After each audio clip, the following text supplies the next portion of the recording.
నమస్తే సార్, మీ పేరండి? నా పేరు జగదీష్. జగదీష్ గారు ఏం చేస్తుంటారు సార్ మీరు? ఆటో. సో మీది ఏ ఊరు సార్? ఎక్కడ, ఏ నియోజకవర్గం అండి? గంగవరం గాజువాక నియోజకవర్గం. ఓకే సార్, రాష్ట్రంలో అయితే గత 5 సంవత్సరాలుగా జగన్మోహన్ రెడ్డి గారి పరిపాలన చూశారు మీరు. ఇప్పుడు ఎలక్షన్స్ రాబోతున్నాయి. ఈసారి ఏ ప్రభుత్వం అధికారంలోకి వస్తే మీలాంటి ఆటో డ్రైవర్లకు బాగుంటుంది, రాష్ట్ర అభివృద్ధి బాగుంటుందని మీరు భావిస్తున్నారు?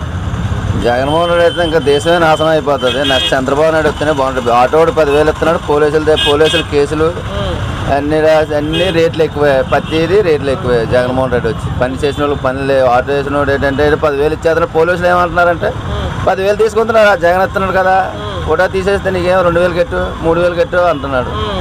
ఈ ప్రభుత్వం బాగులేదు. సార్, మీ చేతికి 10,000 ఇస్తున్నారు, మీ దగ్గర నుంచి అయితే ఎంత లాగుతున్నారు సంవత్సరానికి? 20,000-30,000 తీసేస్తున్నాడు పోలీసులు. ఇప్పటి వరకు 5 సంవత్సరాల్లో మీకు ఆటోల కంటే పెట్రోల్ డీజిల్ రేట్లు, అలానే రోడ్స్ మెయిన్ మీకు. సో ఎలా ఉన్నాయి ఈ 2 విషయాలు? అస్సలు డీజిల్ రేట్లు ఎక్కువ, అన్ని రేట్లే ప్రతిదీ. ఇంకా జగన్మోహన్ రెడ్డి వచ్చి అస్సలు బాగోలేదు. అక్కడ నరేంద్ర మోడీ అలాగే ఉంది, ఇద్దరికిద్దరు అలాగే ఉంది. ఉద్యోగాలు చదువుకున్న వాళ్ళకి ఉద్యోగాలు ఏమైనా వచ్చినాయి సార్? 5 సంవత్సరాలు ఒక ఉద్యోగం, ఒక వాలంటీర్, అంతేగాని తప్ప ఇంకేది లేదు. సచివాలయం నెట్టాడు కానీ అది ఏది ఎవరికి ఉద్యోగాలు. చదువుకున్న వాళ్ళు 5 సంవత్సరాలు ఒక్కరికన్నా జాబ్ కాలంటే రాలేదు. ఎవరికి ఇంటర్ చేసినోడు ఆటో వేస్తున్నాడు, డిగ్రీ చేసినోడు ఆటోలు వేసుకుంటున్నారు ప్రజెంట్. అసలు గవర్నమెంట్లో ఎవరికి ఉద్యోగాలు రాలేదు. జనాలకు డబ్బులు ఇస్తున్నాడు ఒక పేరు అంతే. ఎందుకు 10 రూపాయలు ఇస్తున్నాడు, 100 రూపాయలు తీసేస్తున్నాడు జనాల మీద. సరే, మీకు యాక్చువల్గా ఇక్కడ ఇంతకుముందు అనకాపల్లిలో పరిశ్రమల శాఖ మంత్రిగా పనిచేసిన గుడివాడ అమర్నాథ్ వచ్చారు. మరి ఆయన 13 లక్షల కోట్ల రూపాయలు పెట్టుబడులు తీసుకొచ్చాము, ఉద్యోగాల కల్పన చేస్తాం అంటున్నారు. నిజంగా 13 లక్షల కోట్ల పెట్టుబడులు రాష్ట్రానికి వచ్చినాయి అంటారా? ఆడేమొచ్చాను, ఆడు కోరుకుంటు మినిస్టర్, అనవసరం మినిస్టర్ గారు. ఎందుకు ఆడ మినిస్టర్ గారిని వేస్ట్, రోజు ఒకరిది ఈలో ఒకటి ఎందుకు వేస్ట్ గానా మినిస్టర్ అంటే? గాజువాకలో పల్లాసింది తప్ప ఇంకొకరు గల్లెరుగురు. గాజు కళ్ళు మూసుకుని పల్లాసింది విన్ను ఇంట్లో కూర్చున్నా అంటే మంచి వ్యక్తి, చదువుకున్నాడు. ఎవరల్లా ఏ పార్టీ నాయకుడు వెళ్ళినా సరే మంచి గౌరవం ఇస్తాడు. ఇక్కడ తిప్పల నాగరెడ్డి ఉన్నాడంటే ఆయనకి టికెట్ లాగా చేశారు. తర్వాత అమర ఏం పేరు ఆయన ఊరుకూటు చందుకి ఇచ్చారు, ఆయనకి లేదు. ఇప్పుడు ఈయన తీసుకొచ్చి అనకాపల్లి నుంచి ఇప్పుడు మినిస్టర్ నుంచి ఇక్కడ గాజువాలో తీసుకొచ్చారు. గాజు అంత చూసినా సుఖం లేదు.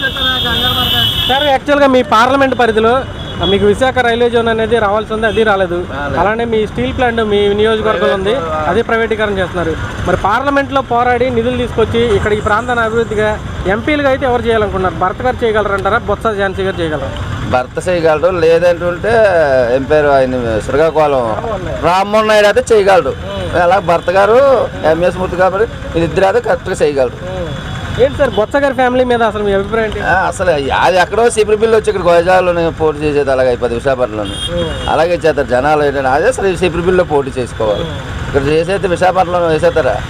కింద చుట్టే అంటే మరి జేడీ సత్యనారాయణ ఉన్నారు కాబట్టి భర్త గారు ఓడిపోయడం కారణం అయింది. కానీ లేకపోతే కింద చుట్టే కలిసి చేయాలి. అది.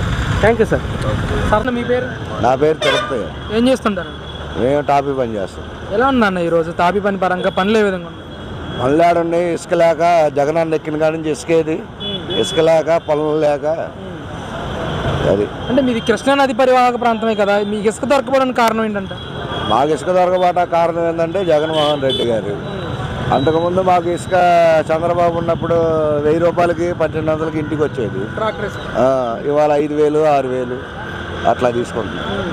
మరి గతంలో అవినీతి జరిగింది, దాన్ని ఓవర్కమ్ చేయడానికి ఈరోజు మేము మళ్ళీ కొత్త స్కీమ్ని తీసుకొచ్చి ఇసుక విధానంలో అవినీతి లేకుండా ఇస్తున్నామని మాట్లాడుతున్నారు. గతంలో అవినీతి ఆడ జరిగింది, ఇచ్చాడు చంద్రబాబు ఇసుక.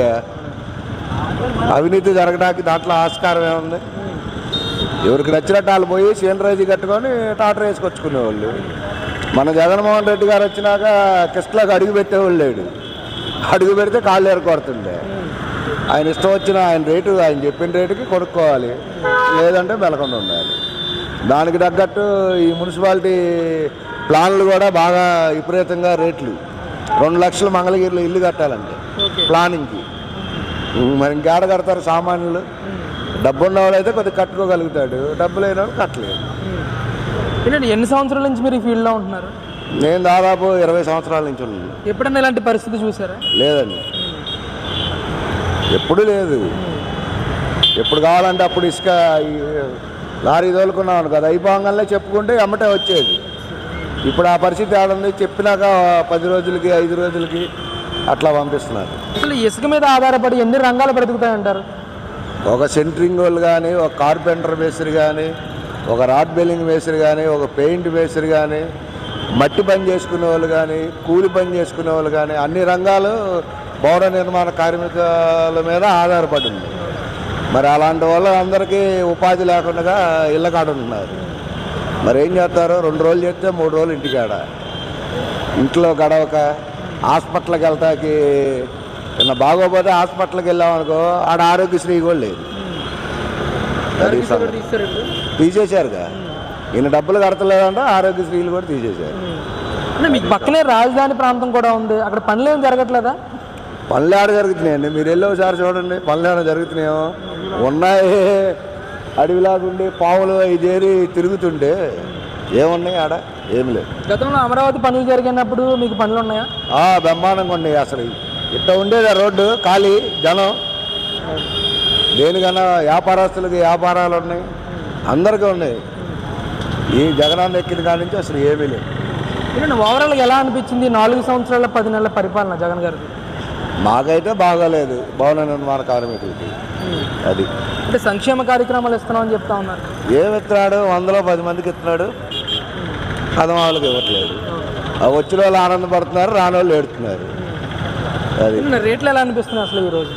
రేట్లు అన్నీ పెంచే కదండి. రేట్లు ఏది బియ్యం కొనాలన్నా, ఉప్పు కొనాలన్నా, పప్పు కొనాలన్నా అన్ని రేట్లు పెంచే కదా. దానివల్ల మాది మంగళగిరి నియోజకవర్గం. మంగళగిరి నియోజకవర్గంలో పోటీ ఎలా ఉంటుందండి? బాగానే ఉంటుంది. లోకేష్ బాబు గెలుస్తాడు ఈసారి. అంటే ఇప్పుడు ప్రస్తుతం మొన్న కాంగ్రెస్లోకి వెళ్ళిపోయిన ఆళ్ళ రామకృష్ణ గారు మళ్ళీ వైసీపీలో చేరారు. దీని ప్రభావం ఎంతవరకు ఉంటుందంటే? ఏముంటుంది, ఇదివరకు ఉన్నట్టే ఉంటుంది.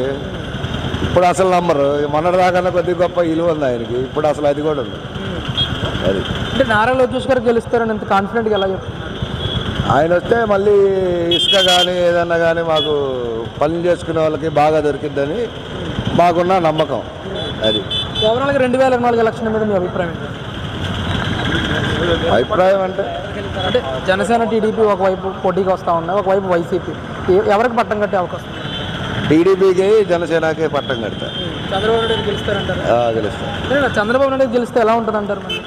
బాగానే ఉంటుంది. ఈసారి రాజధాని కడతాడు, పోలవరం పూర్తయింది, అందరు పేదవాళ్ళందరూ శుభ్రంగా బతుకుతారు, పనులు చేసుకుంటారు, అభివృద్ధి బాగుంటుంది. మరోవైపు జగన్ గారు కూడా నాకు 2 అవకాశం ఇవ్వండి అని అడుగుతా ఉన్నారు. ఇస్తే ఇదే పరిస్థితి ఇప్పుడున్నట్టే ఉంటుంది. మీ పేరండి? నా పేరు సోమేష్ అన్న. సోమేష్ గారు ఏం చేస్తుంటారు సార్? మీది ఎక్కడండి? నాది గంగవరం అన్న. గంగవరం. మీది ఆటో డ్రైవర్?